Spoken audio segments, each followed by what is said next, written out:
Hi, welcome to Werks. Today is another episode of my 52 cards in 52 weeks challenge. Last week I drew this Ace of Diamonds, which says plain till, so that's what we're going to be making today. I've been storing my hand planes up on top of my tool cabinet, but they're not super easy to get up there, and I've always wanted to build one of those nice plain tills to kind of display them all. So I'm just going to start with this little board of cherry and start to cut that down to size. Took a quick pass over the joiner to clean up one face, and then I can square up that edge, and then I can go over to the table saw to get that board parallel. And what I want to do here is cut a taper right down the middle of this board. So I've come in about 1.25 inches on each side and then run a straight edge across. Then using the miter slot on the table saw, I can line up that line with the miter slot and come over with my taper jig and square that up to the fence. And that will make sure that my taper is exactly how I want it, and then I can just line up the blade to my line. With that set up, I can make my cut, and both pieces will be exactly the same.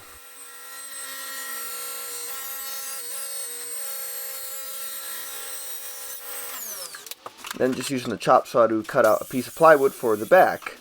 I wanted to cut a dado in these side pieces to accept the plywood. Instead of setting up a dado stack, I just took a couple passes with this ripping blade because it has a nice flat tooth grind. And usually I like to just set up a dado stack, but sometimes it's easier if you just have one or two pieces to run. You could just do this and it goes pretty quick.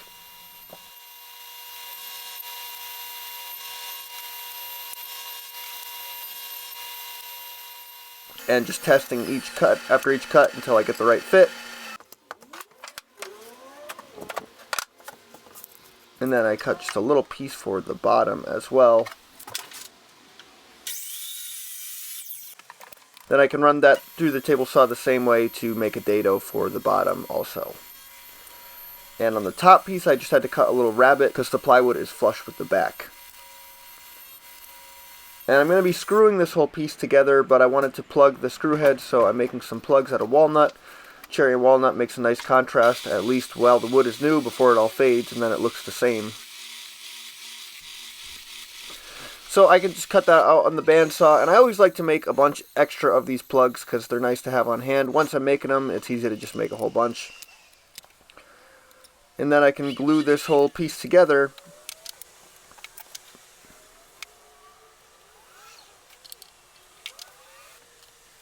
And just kind of clamping everything in place. And then I can pre-drill and screw it together.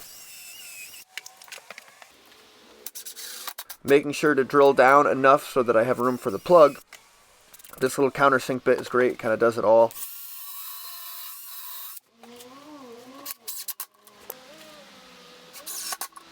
Then I can use my little brass chisel mallet to tap in my plugs. If you haven't seen that video, you should go check it out. I'll leave a link for that down below.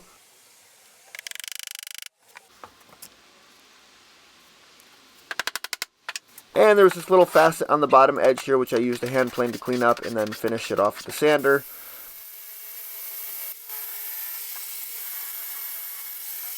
And then I could just sand down those little plugs. I don't really like to chisel those off because sometimes they snap below the surface. And then I can cut up a couple strips to divide up the hand planes. I can tilt my miter blade over and take these little strips and set them next to the hand plane. Just making sure everything's going to fit here. And then I can mark out where those strips are going to go and measure over half of the width. These strips were 3/8, so I'll measure over 3/16.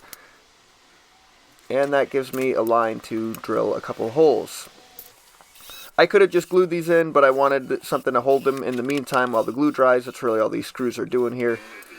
So I just used a couple little 3/4 screws from the back side and put a line of glue and then just screwed them in. And I just held the piece in place and reached underneath to send that screw in. And then I just did the same thing for the next one. Just kind of holding the strip in place so that there's a little bit of wiggle room for the hand plane so it's not too tight to get in and out. And then I can go over with some hand sandpaper and sand the whole thing out. Didn't show too much of that because it's not super exciting. I glued this other little piece in on top of my number 4 plane That'll allow my rabbiting plane to sit above that one. And then I went back and drilled some magnets to hold the planes in. These magnets did work, but they're not super strong, so I think I'm going to add some more or even get some higher strength magnets to put in. I just didn't have any on hand at the moment. And I just used some gel CA glue to hold these magnets in place. But with that done, I can go over to my shop cabinet where I'm going to hang this and send some screws from the backside to screw it in. And I didn't put finish on this piece yet, but I'm going to do that in the future. I just didn't feel like busting out my whole sprayer. Next time I'm spraying a big piece of furniture or something, I'll just unscrew this and spray a couple coats of finish on this as well.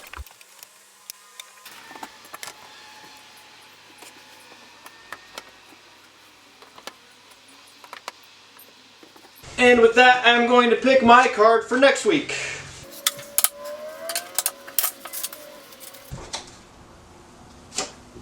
What do we have? Queen of Diamonds.